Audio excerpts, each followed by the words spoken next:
Well, good evening. Start just a couple of minutes early tonight. That's all right with you? I'm never early, so why not start today? What's that? This is a Baptist church. Oh, that's right. I can't do that, can I? In fact, why don't we all just move to the back?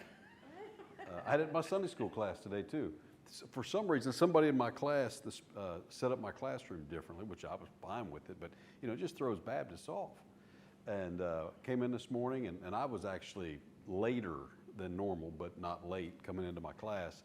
And here's everybody on the back 2 rows. And the front 2 rows are right here empty, and I'm like, and then they all wanted to sit on this side, and I'm like, well, now, come on, so they did move, and they stretched out, but they still stayed in that back. It's something about being a Baptist and back, and yeah, it's, as long as they don't sit in one another's spot. I mean, we don't want any friction, all right? We don't want to fight over that, so. Well, these are what I call them the mature adults.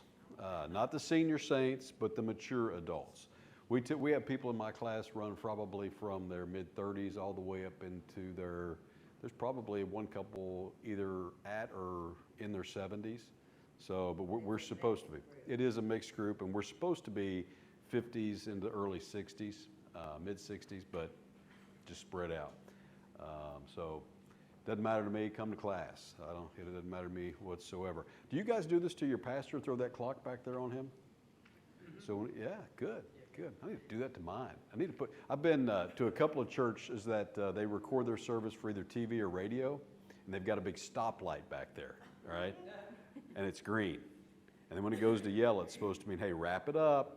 And when it's red, you're done. All right, you keep talking and you're done. I was on TV several years ago. I think I told you I was on TV for In Touch, or Family Net Network, part of In Touch Ministries.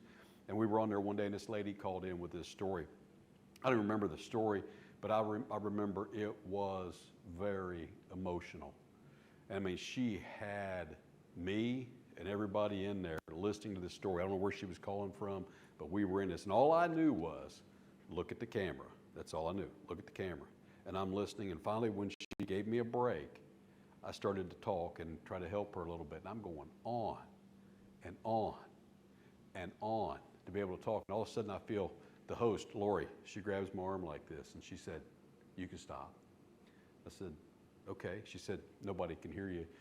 In the TV world, all those commercials and things are computerized, okay? And what those guys in the back are supposed to do is to whisper in your ear, hey, we got 30 seconds, wrap it up so we can go to a commercial.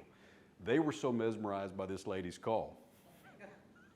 And the story, if I'm not mistaken, her husband had died and left. I don't remember the whole story, but we were into it, and I'm just rattling on and on and on, and nobody heard a thing. They went to commercial. They're on a commercial, and we're just talking. They finally realized we're on a commercial, and they're like, stop the guy, to be able to do that. We get that way sometimes, but no, I appreciate the clock, and now I'm late in starting here, but hopefully we'll finish a few minutes early this evening as well. But I'm glad to see you tonight.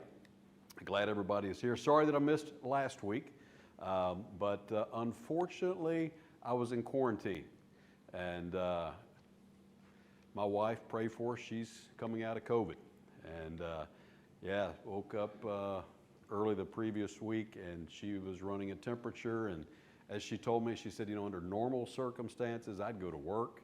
She said, but with this COVID stuff, I think I'm just going to work from home. So she left early, went and got her laptop at the office. It's just a couple of miles away, brought it back, and then texted her people in her office and said, hey, I probably won't be in today, just as an abundance of caution. And somebody replied back and said, you might want to go get a test. So we've had this morning somebody tell us that they're positive. So she went, they told her to come the next day. She did, and it was positive. So we were under quarantine in a 1-bedroom apartment.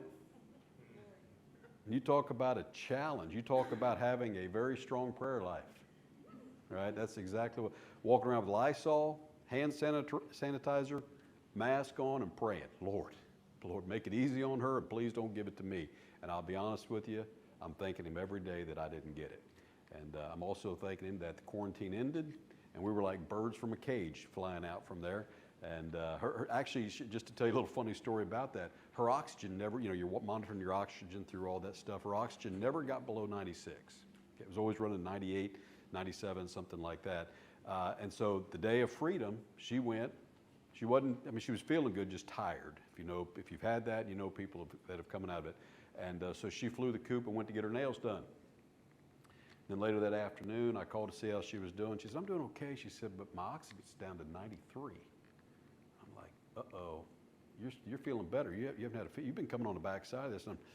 So anyways, by the time I got home from work, and she had done some Google searches and found out that when you get nails and fingernail polish, that'll give you a false reading sometimes. So she started moving that thing a little bit on her finger to get off those brand new fingernails she had, and her oxygen was back up to 98 and 99. So thanking the Lord, seriously, thanking the Lord, it was no more serious than what it was. And I know there were in her office five of 8 who were out with COVID. So she went back to work Thursday. She actually cooked supper Wednesday night. Oh, thank you, Lord. All right, you know, I'm not made for the kitchen, not made for the kitchen. But it's all a matter of working together, all right? Literally, she will tell you, we've been married for 37 years this December. We got married on December the 29th. She will tell you the only reason I married her on December the 29th is because I owed the IRS $400 and she had $700 in her savings account. And while that's true, that's not the real, I mean, it's not all the reason. The other reason was she was a deduction for that year too. And if I didn't get somebody on that ticket with me, I was going to owe more the next year, all right?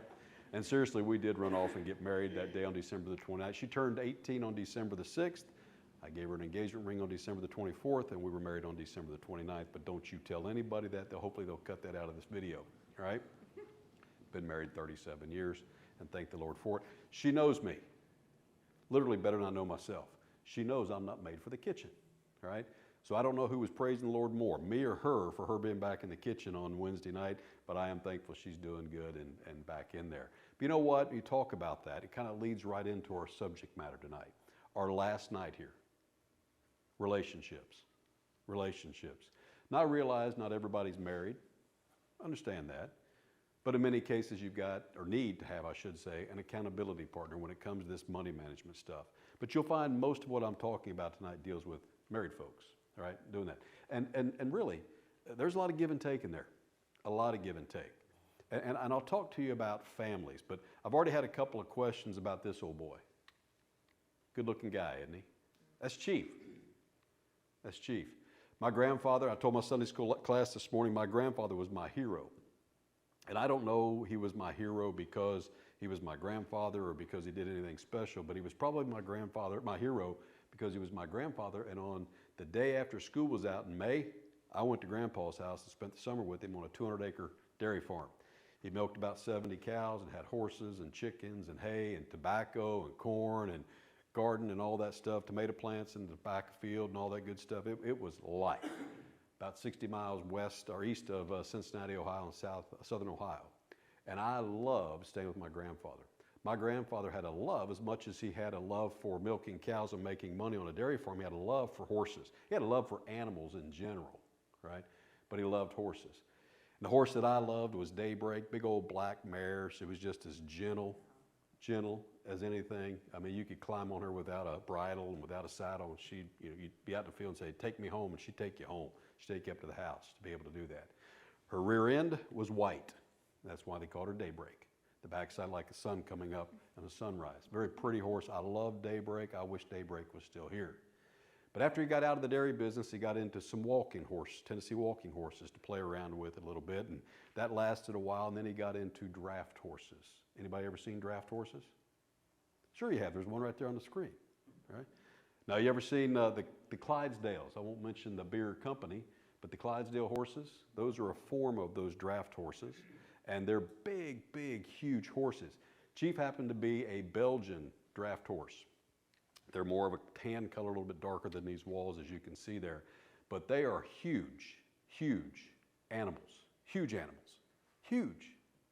I tell people when I was in my office on the second floor, Chief probably would not be able to make it down the hallway of my office, and he definitely wouldn't be able to make it in the bend of my office because he was so big, he wouldn't be able to come in that door. This is one of his younger pictures back then, probably late 80s, early 90s at that particular point. Just a huge, my grandfather had probably a half dozen of these horses. And he took them up to a sled. He took them up to a trailer, he'd pull them in a trailer through the parade, or a plow to plow a field. It was more for sport than anything with these horses to do that. But he loved Chief. He loved Chief, as well as all his other animals.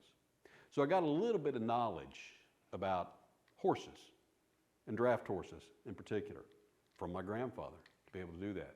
A few years ago, I was reading an article talking about I believe it was Iowa, definitely in the upper Midwest, I believe it was Iowa. You know, they have the county fairs. It's always a time where everybody in the county comes and they show off their animals and they show off their produce and their singing abilities or their lack thereof and all that good stuff. They do that stuff. Well, they had a horse pool in this particular county fair. And these farmers would bring their horses and they would hook to a sled, much like a tractor pull. Anybody ever seen or been to a tractor pull? They'd bring these horses, and so I'm reading this article with particular interest because I can see Chief and some of these other horses pulling in that tractor pull. These farmers would hook their horses up, and this one farmer hooked his horse up, and that horse pulled 7,000 pounds of weight. It's a lot. It's a lot. We've been talking about campers back there. I don't know how much these campers weigh, but a truck pulling those things, 7,000 pounds of weight. Another farmer would hook his horse up and they'd do something. With one farmer hooked his horse up and that horse pulled 8,000 pounds of weight. And those two farmers knew one another. And they had a little friendly wager, Dairy Queen ice cream or something, Dairy Queen. We had those back in the time, but Dairy King today. What is it? Dairy Queen. We had Burger Queen when I was growing up in Kentucky. Burger Queen, wherever that came from, I don't know. But Dairy Queen ice cream. So these farmers said, I wonder what those two horses could pull together. Now, common sense will tell you they're definitely going to pull 7,000 to 8,000 pounds, but when you put them together, well, they'll pull 15,000 pounds. Those two farmers hooked those two horses together, and together, those two horses pulled over 32,000 pounds of weight. What changed? As I said, they worked together. It was the same day, same field, same sled, same weights, same harnesses. Everything was the same, except there were two of them working together. And have you ever seen those harnesses that they put, not necessarily a bridle, but it's a harness, that big contraption they put on because they want to get every ounce of energy out of those horses that they can to be able to do that. But they typically have those blinders to where they can't even see the horse beside them. I know enough about horses, they have a sense of smell, right? Smell, no, that's so-and-so beside me. They can't even see. And their number one goal is not to worry about who's beside them, but to say, here's where we're at, and there's where we're going.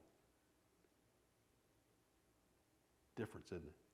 The difference is one tried to do it alone. When they put them together, they both worked together. See, I've been coaching people for over 15 years. Couples, a lot of couples, primarily couples, a lot of single folks as well, but primarily couples. And here's what I've found in my 15 years. There are two types of couples. Intentional and unintentional. And the truth is that those same two thoughts there, intentional and unintentional, apply to just about all of us. We're either intentional or we're unintentional. But when it comes to couples and working together, I found that there are some who intentionally work together, who unintentionally work together. But more often than not, there's couples who intentionally do not work together or unintentionally do not work together. Now, more often than not, it's unintentional. They do some things that they shouldn't be doing, and what it does, it just creates strife, it creates havoc, it creates problems, and it reduces the amount of weight that they're going to pull on that financial sled, so to speak. But when we get hooked together and we decide that we're going to work together, we become intentional about it, things begin to change. I've had couples in my office, and I've actually asked a couple of them, why did you ever get married? And I had one of them tell me one time, we don't know. And I point blank said, how sad. How sad. See, I did tell you my wife and I ran off together and got married. Nothing other than her parents wanted us to wait. She just turned 18. Her parents wanted us to wait a while. This wasn't that they didn't like me. I mean, what's not to like, right? Well, I could give them a list if they wanted that, but no, I mean, no, I was actually 4 years older than her. And literally, at the time, we'd lived in Louisville, Kentucky. She was born and raised there. I was going to school at the University of Louisville, and I had just accepted a job in Cincinnati. I'd moved up there about 3 months ago, and that was my hometown.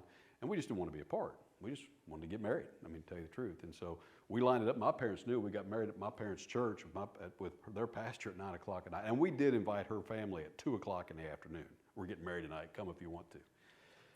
And yeah, whew. They came, but they weren't happy campers, if you know what I mean. And but her grandfather loved it. Her grandfather always wanted me to tell that story about getting married. But anyways, 9 months later, her twin sister, got married. 8 months later, early August. And about this time of year, her first marriage, by the way. And I remember standing back to church with my then father-in-law, and I forget whether it was the night of the wedding or the night of the rehearsal. I forget which one it was, but he said to me, you know, when you guys got married, I wasn't a happy man that night. I said, yes, sir, I understand. And he said, but right now I'm thinking you did the greatest thing in the world. Saved him a lot of money, and he didn't have to wear a tux, and he didn't have to walk down the aisle and all that. If you knew my father-in-law, you knew exactly what that meant. And I say all that to say this. There were 4 kids. My wife and I ran off and got married. We've been married, Lord willing, 37 years, December the 29th. Her twin sister's been married twice. Her older sister's been married 3 times. And her younger brother 1 time finally, and just recently went through a divorce with 2 young kids. But I'll tell you, the secret, my wife and I have decided to be intentional. To focus our lives on the Lord and to be intentional.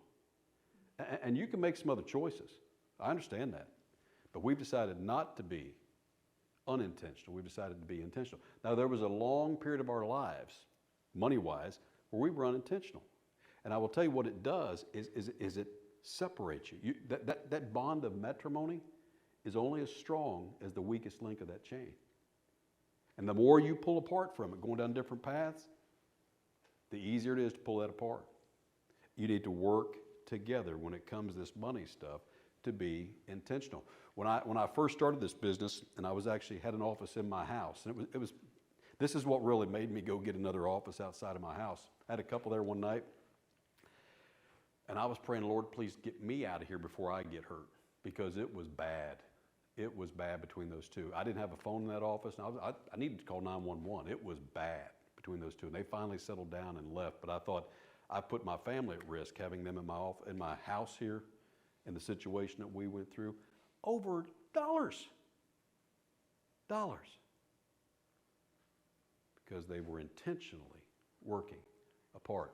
Do you realize that the leading cause of stress in people's lives, and this is according to the American Psychological Association, the leading cause of stress is money? Why? You know what? Husbands and wives, they don't want to be hooked together. Leading cause of stress is money. Money stress leads to health problems and poor relationships. Again, the American Psychological Association. I had a doctor one time tell me that if you were to go down the street and you would count 6 people, statistically, let me spit that out there, statistically, out of 10, 6 of those 10 people that you counted are on some sort of antidepressant, sleep aid, or a combination of both because of the stress and anxiety in their life. And here's what the doctor went on to say: because of money. I used to be my own physician because of money. He said one of the biggest selling things today in the pharmaceutical business is antidepressants. I said, thank you for the stock tip. Now, I didn't invest in it. But that's sad. Money. Money fights are the leading cause of divorce. There were 2 studies recently over the last few years, and both of them said that money fights, money issues, money being the core, was either the #1 or number 2 reason for the dissolvement of their marriage. That was according to a study by USA Today and another one by Citicorp, the people who were loaning the money to put people into, as we've discussed, that bondage and leading to those money fights. Financial stressors in a marriage. What are those things? There's some things, if we look at them, there's some things that we can do differently to help us. Some of those biggest stressors, some of those biggest things that cause problems in a marriage, number 1, no communication. We just don't talk about money. We can't agree on it. We have different thoughts and ideas about it. And so we don't even talk about it. We ignore it. Now we'll talk about, who's getting voted off the dance floor. And we'll talk about what we saw in the Family Feud. And we'll talk about what happened at work. And we'll talk about all these other things. And we have a relationship, but we don't talk about money. Secondly, no plan. One of the things that we've talked about over the last several weeks is having a plan, having a budget, having some goals, having those things that we're working to strive towards, having a plan. No accountability. Letting ourselves just do whatever. I'll do whatever. I really don't care what impact it is to my wife. My wife, I'll do whatever I want to. It doesn't matter what's the impact to my husband or to my family when it comes to finances. No goals. I ask this at every consultation that I do with an individual or with a couple. Tell me what your number 1 financial priority is. Anybody remember Mel Tillis? And that's what they're like in my office. They can't spit anything out. I said, so that's your number 1 priority. Break that down and tell me what 2 or 3 goals you have money-wise over the next year, year and a half. One of the things I've learned in speaking is there's power in silence.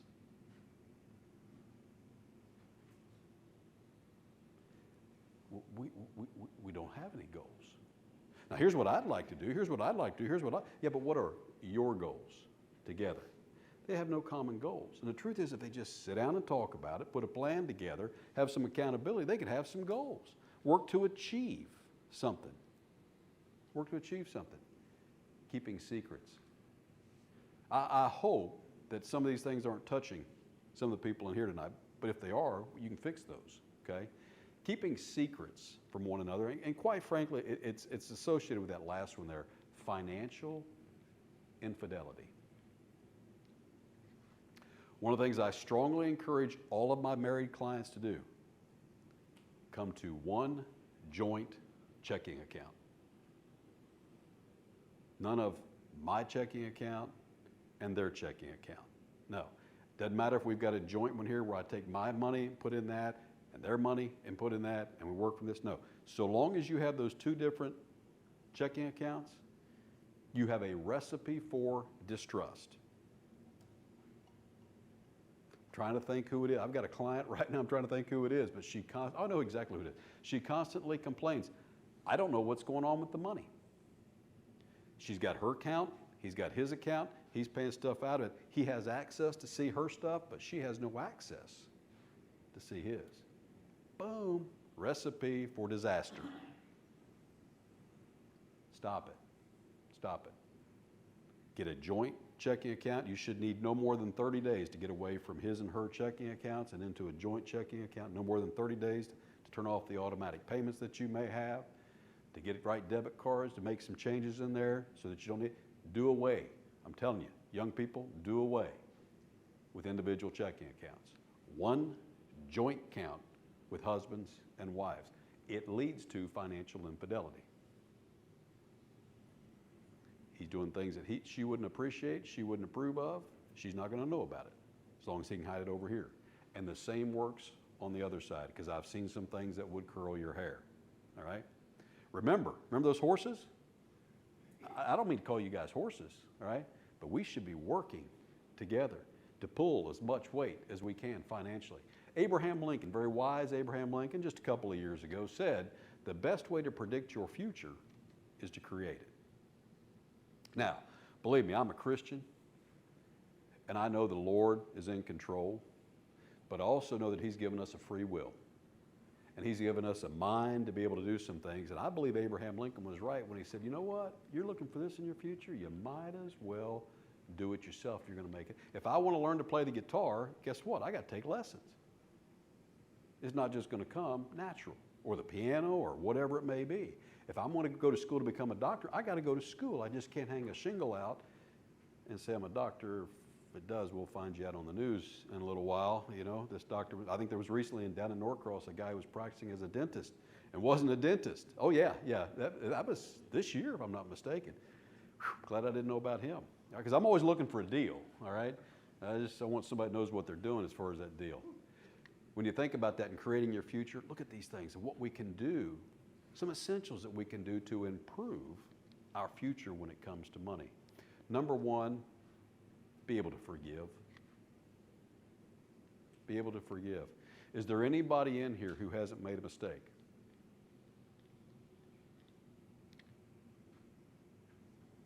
No, we all have. Anybody who hasn't done something wrong? We all have. And I know we don't want to confess those. We don't want to air those out publicly. I understand that. But the truth is, our spouses, individually, we make mistakes. We do.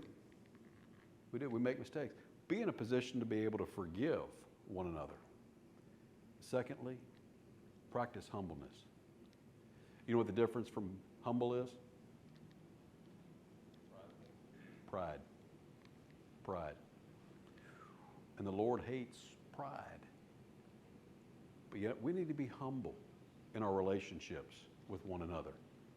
Teachable. Teachable. I never, remember I told you my wife and I ran off and we got married. We moved to Cincinnati. We were living in a one-bedroom apartment in Norwood. And again, she was from Louisville, Kentucky. Everybody knows what Louisville, Kentucky is famous for? Horse races, the Derby, first Saturday of every May, all right?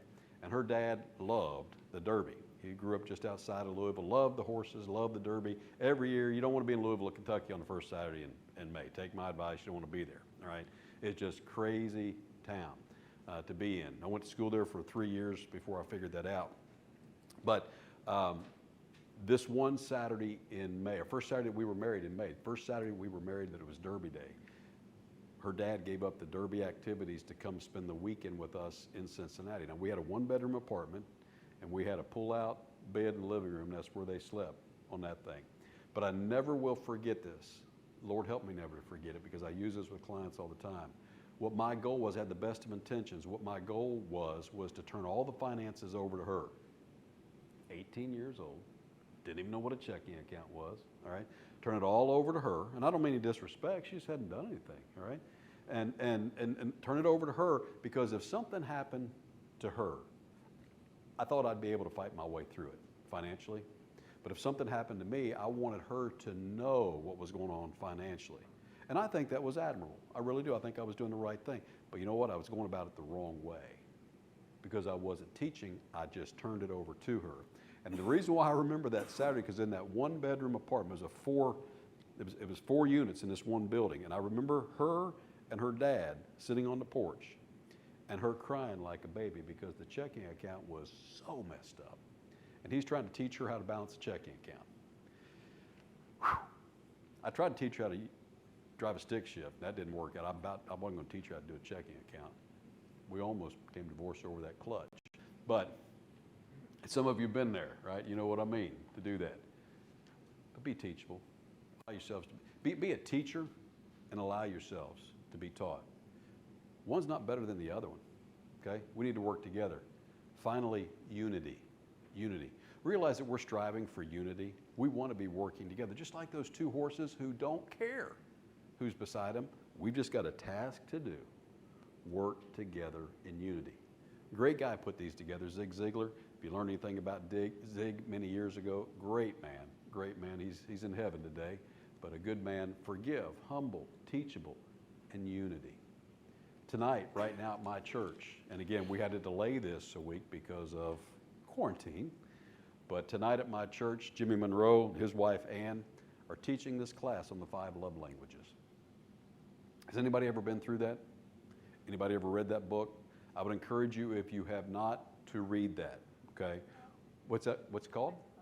5 love languages. I think it's Dr. Gary Chapman, if I'm not mistaken. Dr. Gary Chapman. You can actually go online to their website and you can actually take that test, answer those questions, and you can find out what your love language is. But I encourage you to go through the videos. If you see that class listed, whether you're married or not, do that. Know what your love language is. But Jimmy and Ann are doing that tonight. I took it with them several years ago. I don't even remember what mine is. Hope that's not recording right. I don't remember what my wife's is. But anyways, hers probably said it all. But words, no, and think about this. You know, somebody, I think it was my mom or my grandmother used to say, I'm going to get your goat. We know how to make one another mad. Why don't we know how to make one another happy?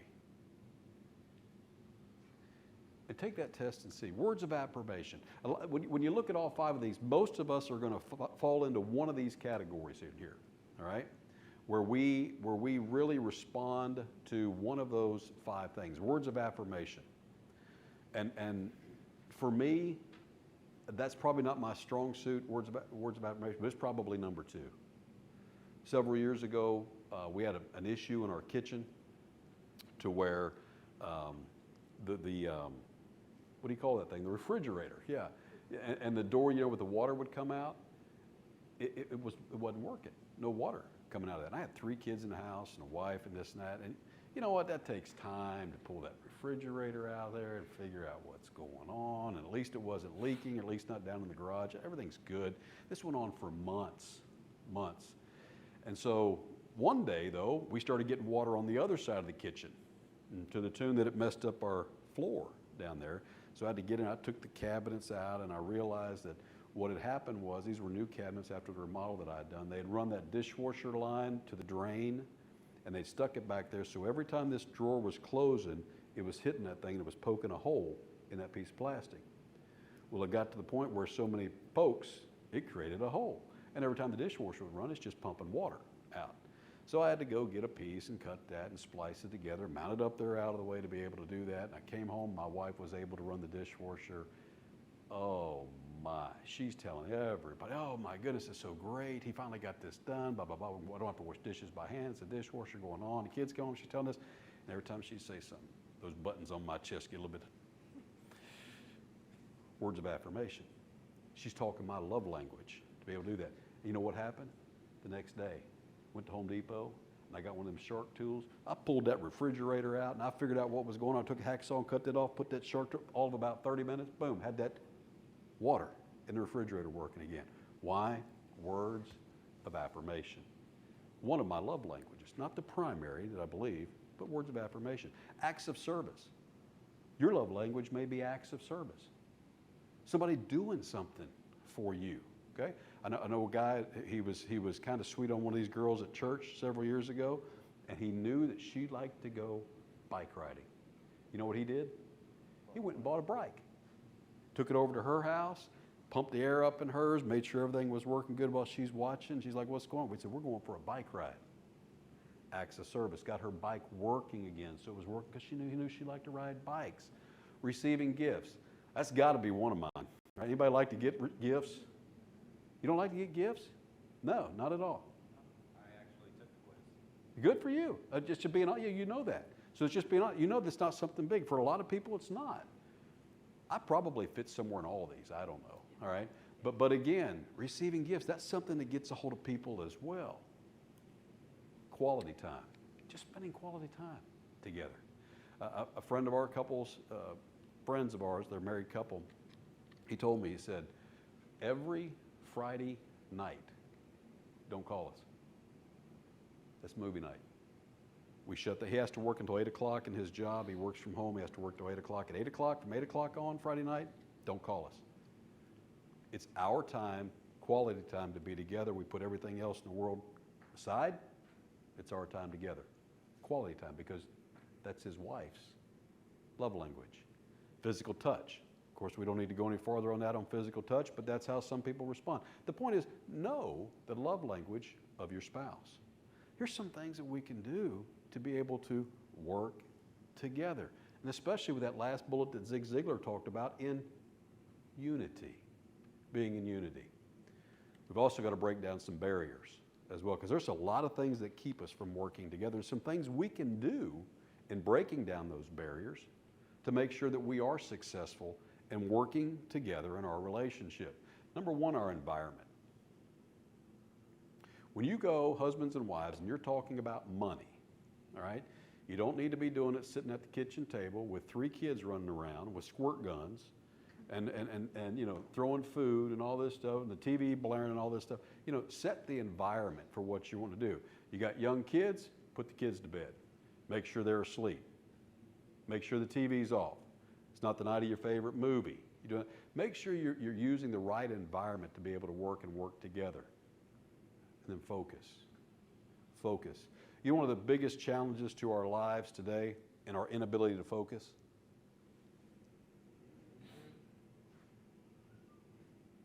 Right here. And I love this thing. I worked at AT&T the day that Steve Jobs introduced those things. We weren't even allowed to check our email that day because they didn't want things to mess. I loved it. I love it, all right? But they will take away from you if you don't manage it. They'll take away.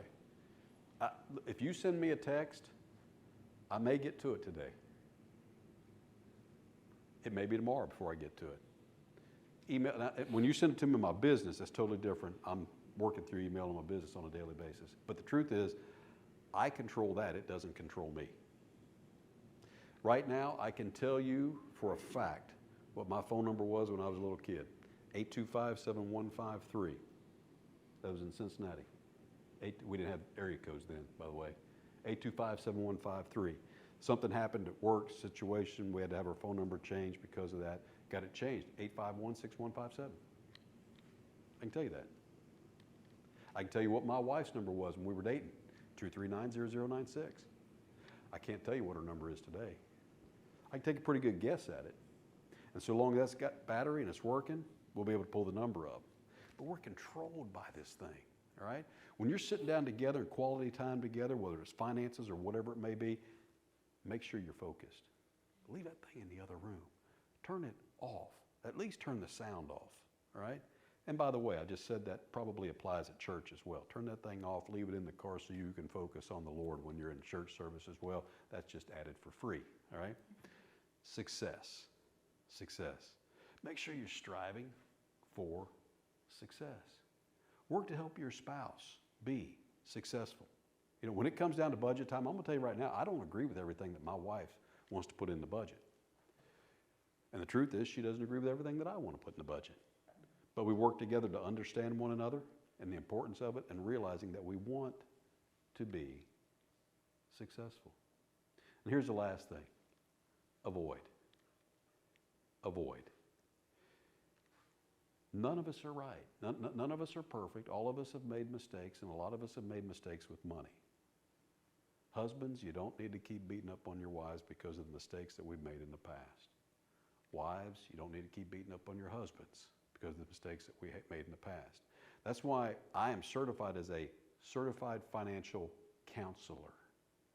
The word counselor makes it sound like you've done something bad.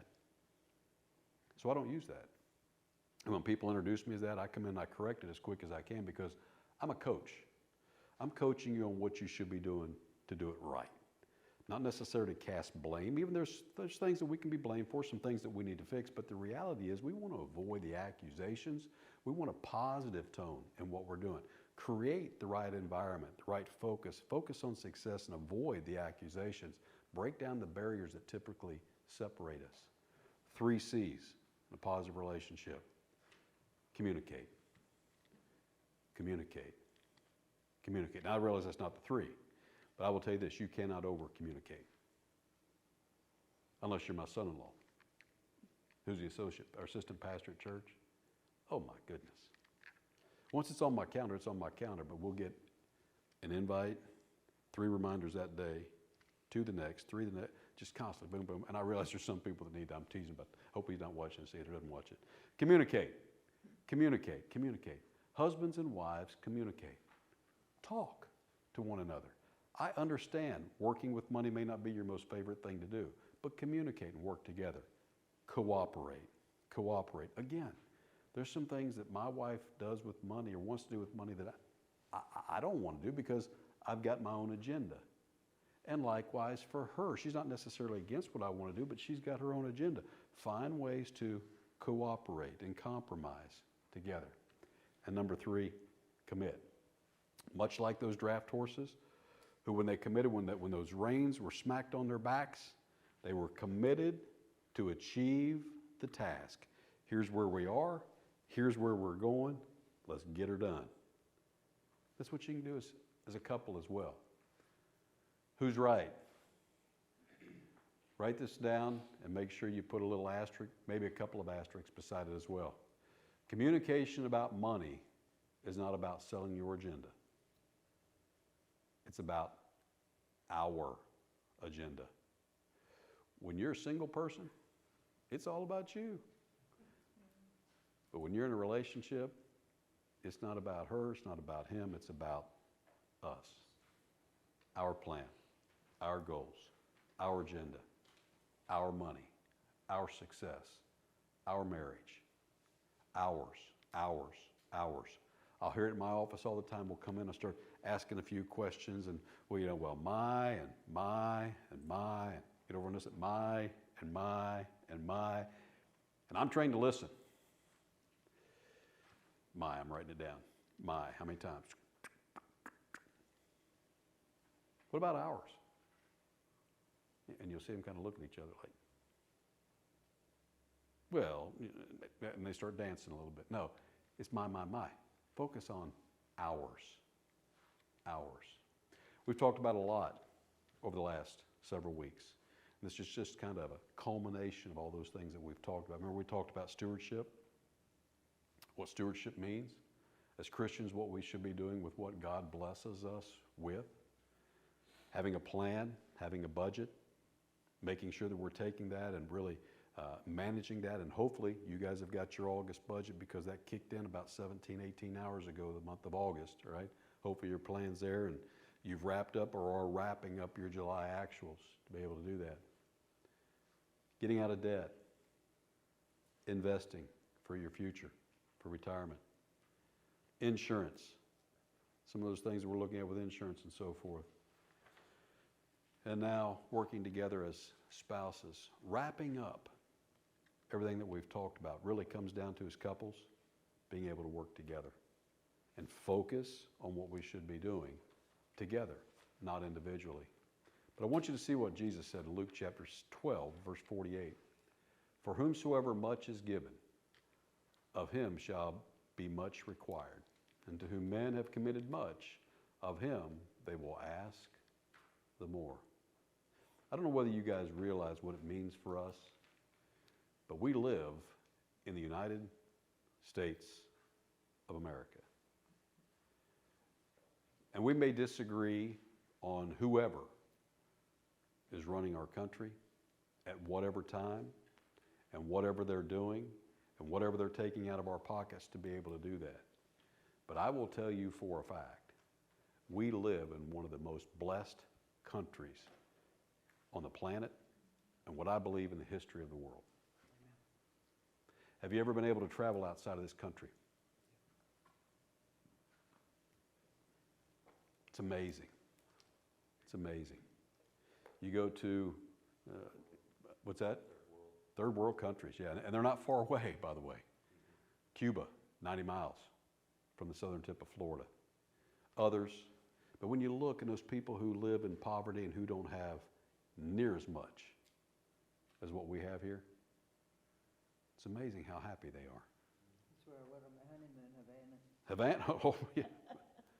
Havana. I don't know about that going on honeymoon today, but it was nice then. 1956. 1950, early, all right? 57, I'm sorry. Yeah, long time ago. But even today, Austin Gardner, I know you know Austin Gardner and some of the guys there at Vision. I went to Peru with him 15 years ago or so and learned a lot about the mission field there in Arequipa, and I've been to Mexico and some other countries, and just to see how people live. And literally, when you come back to the United States, you're wishing you could get off and kneel down and kiss that ground. God allowed you to be born and raised in. To whom much is given, of him shall be much required. We've been given a lot, folks. What are we doing with it? What are we doing with it? I have probably got, unless my wife pitched them, she's the accountant type. She knows, she does bookkeeping and stuff, so she may have shredded some of the stuff. But I think I've got tax records. Probably in one of those storage places that I've got stuff. Tax records that will take me back into the 80s. And I will tell you, financially, God has blessed us. But I don't want to look at that, see those numbers and say, where did it go? What do we do with that? We love to consume in our country. But what are we doing? We're driving ourselves crazy, literally. Stress, anxiety, depression, over money. From the experts, over money. If we get back and we get focused on what God expects us to do with what he has given us, life will be so much better for all of us. 1 Corinthians chapter 4 and verse 2. Moreover, it's required of stewards that a man be found faithful. Faithful. What I try to do as a financial coach is to help anyone. If you come to my office, not necessarily you, because I trust everybody in here is a believer, Christian. But there are people come to my office and they're not Christians, but they're going to hear a biblical view of stewardship and me working with them. It's practical stuff. It's right there. I'd love to tell you that I've created all this stuff. I haven't. You just open it up. It's in God's Word. It's very practical living in there if we will just read it and apply it. But that's what I do. I try to help people become good stewards and to be faithful with what he has given us. And that's what I've been trying to be able to help you do over the last several weeks as well. Now, clearly that didn't come out very well. I don't know why. I think I told you we send this stuff and it has to go through a transition process to get it on the screens there, and it loses some of that. I mentioned to you last time that, number one, I'm not here to get any money out of you, right? Your pastor contacted me. That's all done, been taken care of several weeks ago, okay? But I do offer everyone a free consultation. Everyone, not just here, everywhere, everybody I meet, free consultation in my office. It's typically about 45 minutes. I block off an hour because there may be more questions than what I'm anticipating and so forth. But every one of you is invited for a free consultation if that's what you want to take advantage of. And so I see you struggling to see that. Let me read that to you. That very first line up there is a link to my calendar, okay? And it will allow you to set that up on your own at a time that works for you. And that's finfocus.as.me/forward or backward, I don't know, /free consulto. That's just all they would let me put in there, right? To do free consulto. Sounds Spanish, doesn't it? Free consulto. I never realized. Free consult. And my website, myfinancialfocus.net, you can do that. Get that same link from there as well. myfinancialfocus.net. My phone number there as well. Now, I will tell you this. Anytime I do a workshop, anytime I do a speaking event somewhere, people are there. If you come for that free consultation, and again, there's no hard sell. I'll share with you what I do as a coach, how that may apply to you. You'll make a decision on whether you want to do that or not. But in that, I'll give you a 15% discount on anything that I tell you. You just got to remind me, hey, remember I was at that church that you took 18 weeks to do an 8-week class in, all right? To do that over there at Houston, right? I still drive through Houston, Brownsville. I still can't find that line where those two separate. But I love this area. I really do. On this back road back here, I love this area. But anyways, that 15% discount off anything there, just remind me. I had somebody in my office yesterday. They had been to one of my events, and they know the 15%. They came for a consultation. They reminded me of that. I put it in my notes, and went to put the stuff in their system about this. Remember, you told us 15% off. I'm like, okay, you did what I told you. You reminded me. I'm old to be able to do that. But I hope that you've learned something over these last several lessons, okay? Here's the one piece that I will tell you is typically accountability. I've given you a lot, haven't given you everything because, again, there's things going on with you that are specific to you to be able to work in. And it's not a cookie cutter thing in my office. Nobody's the same. But one of the biggest things that I provide as a coach to anybody is accountability. Because we know what to do. Let's be honest. Before you came in here, you knew what to do. This is not rocket science, all right? We know what to do. The problem is, we don't do it. We don't do it. And so as a coach, what I'm doing is holding you accountable, as well as teaching and equipping and educating, or educating, teaching the same, right? Giving you the mechanics of what to be able to do. I'm doing that, but I'm holding you accountable to do some things. That's where the real success with people is. So that's where the difference would be in this as well. But I've said all that I'm going to say, and I want to turn it over to you for any questions that you have about what we talked about tonight, what we've talked about in anything in the past, questions just in general that I can answer for you. How's life in quarantine? Terrible. Bored. I'd been all right if I was at the old house, if I was at my house, had something to do, but oh my goodness, bored. Yes, ma'am. I wondered if she picked up the COVID, but had she had the Shot? Vaccine? She did not have the vaccine. Did not have, yeah. I have not had the vaccine, no. To be honest with you, I'll just be honest with you. That's a choice. It is. It's a matter of choice. You get the vaccine, that's great. If you don't get the vaccine, that's your choice to do that. But as I've told my doctor on several occasions, as he's been pushing it, you know what? The thing's not even approved by the FDA. It's approved by emergency use only. And I want to have some more background to it before I would do something like that. I know one of my wife's coworkers down in Florida died after taking the shot. My niece is an ER physician's assistant or nurse practitioner, whatever she is, she's one of those two. And they lost a 15-year-old about 3 weeks ago, came in, his heart was absolutely enlarged, lost him there in the ER to do that stuff. Only thing different was he had taken the shot. And I realize there's other people that have, and not a problem. I'm not trying to dissuade people, but me personally, I haven't to do that. And I've also got a client in Cincinnati who's a medical researcher who has told me absolutely not. Absolutely not to do this stuff. So I'm getting a little bit of coaching from her as well to be able to do this. But in all reality, we were preparing our house to sell, and I told my Sunday school class this morning that I painted the whole upstairs, the color just pretty close to this. The whole upstairs, kitchen, living room, dining room, stairwell, hallway, down the stairs, basement area.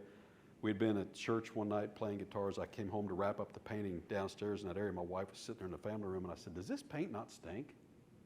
She said, "It's nasty. You can smell it all over the house." I said, "I can't smell it. I haven't been able to smell any of it at all." And it was about 3 weeks later when I had got done with my study, because I had to do some stuff in my study before I could paint. I was building a closet in there, and I painted that, and I could smell it. So I told my class this morning, I'm not going to tell you that I've had it, but I'm not going to be surprised if I found out that I did have it to do that. So, and I honestly, I don't know why we're talking about this, but I don't know what the stigma is around it. It's a virus. It's a virus. So anyways, hope that helps. I told you, ask any question you want to. You might just get an honest answer. Is your wife identical? She's not that identical that I didn't know to marry the right one. I'll tell you that. But they're pretty close. They used to be pretty close. However they judge that, they're not identical, but they are very close. But I know I married the right one, or I'd have been in jail by now. Yeah. Yeah. And I love my sister-in-law, and we laugh about it. Yeah. Someone else. Don't scratch your nose. I'll call on you. I saw you raise up those glasses there. I know, I'm teasing you. My Sunday school class knows that. Anyone else? Listen, I'm available anytime, whether you want to do the consultation, you just got a quick question, whatever, feel free to call me. Where are you located? I'm actually in Cumming, the big metropolis of Cumming. If you ever get over there, and really, it has turned into a metropolis. We've been there 25 years. It's definitely not, but it's changed in the last 25 years. But that's where my office is in downtown Cumming. And again, if it's just a quick question, feel free to call me, email me, text me. Again, that texting I may get to because I just don't live on that phone. I live a life, and I take control over that. And I encourage you to do that as well. Take control. Be intentional. I do radio stuff for Intentional Living. Dr. Randy Carlson out of Tucson, across the country. He wants you every other word to pretty much use intentional. So it's pretty much come into my life. To be intentional. Be intentional. We talked about that. Be intentional in your relationship. Be intentional with your money management. Be intentional in your stewardship. Okay? Yes, sir. Crazy question. I know I've heard Dave Ramsey talk, and I've heard you did talk a whole lot about mortgages and just trying to reduce it once you get the snowball rolling. I mean, what's the average of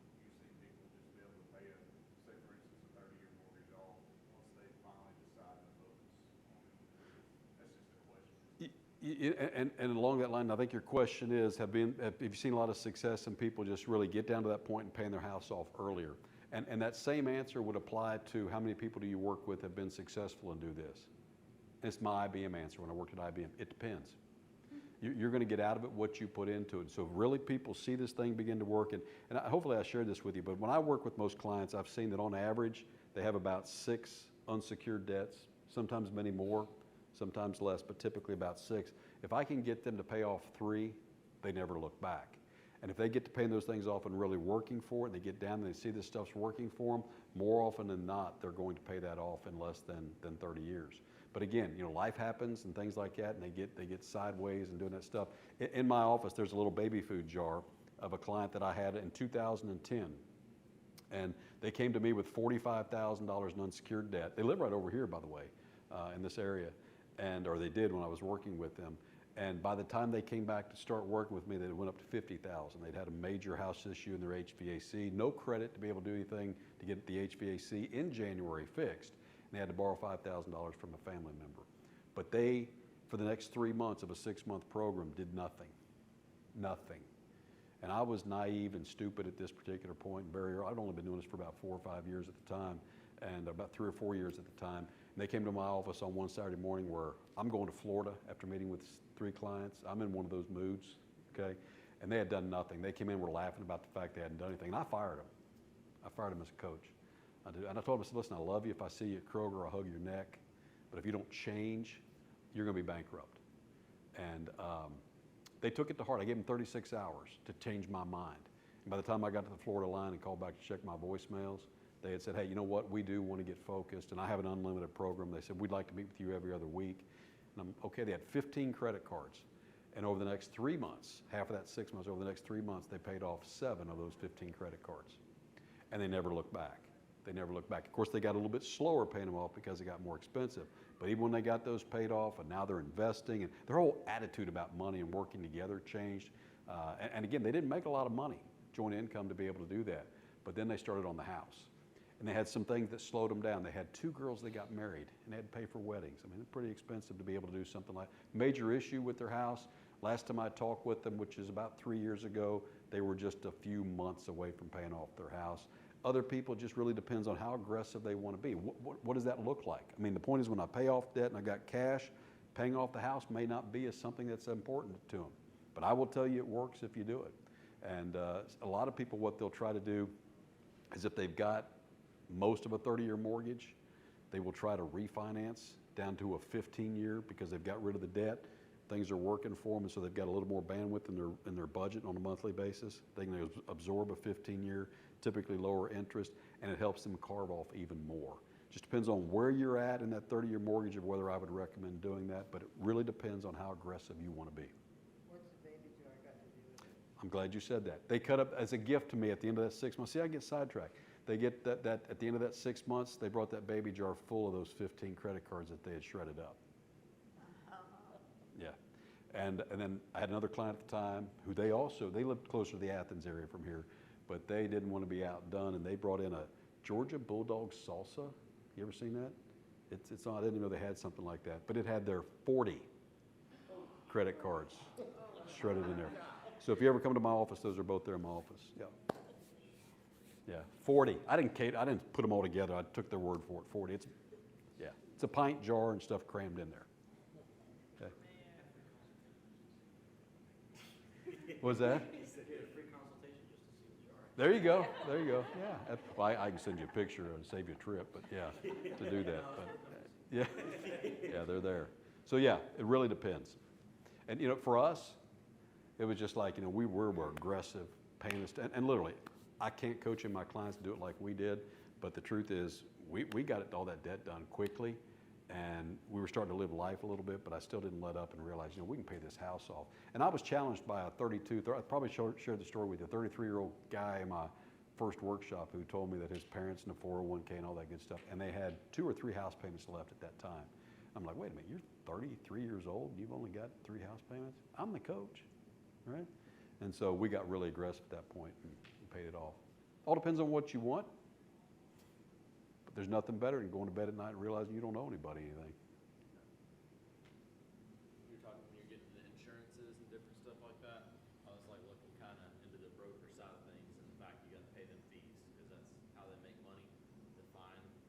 stuff, or the different policies, is it cheaper to do, like, do they have back doors of getting more discounts than you would just researching? Yeah, typically they do, but if somebody's charging for that, let me know. I've got a broker I can send you to that they'll put your system stuff in. And they're gonna come back and tell you, "Well, I wouldn't change from what you've got because that's the best you've got, or here's a better deal for you, you make a decision." Okay? Most brokers aren't gonna do that because they're making money from the insurance company of what they're doing. Yeah.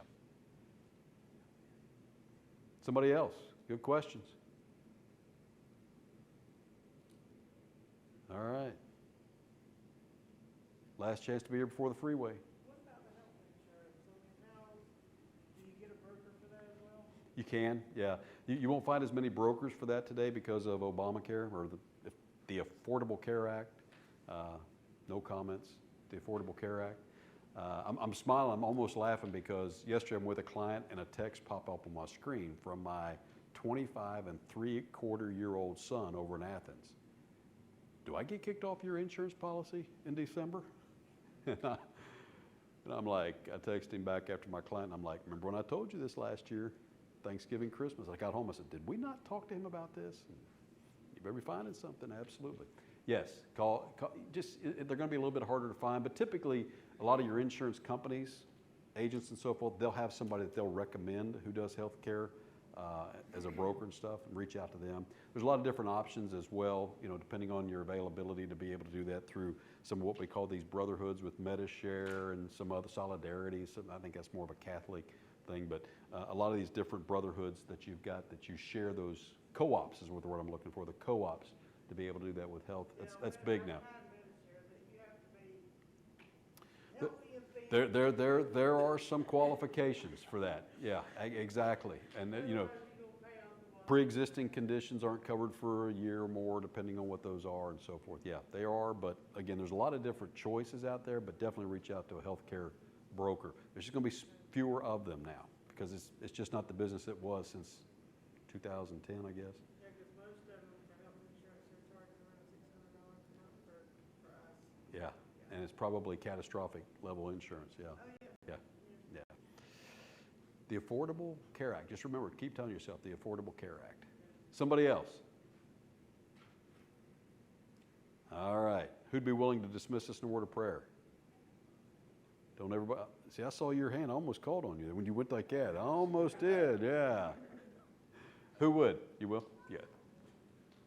Lord, thank you for bringing us through the last few weeks we've had, Lord, learn about more how to be financially, smart.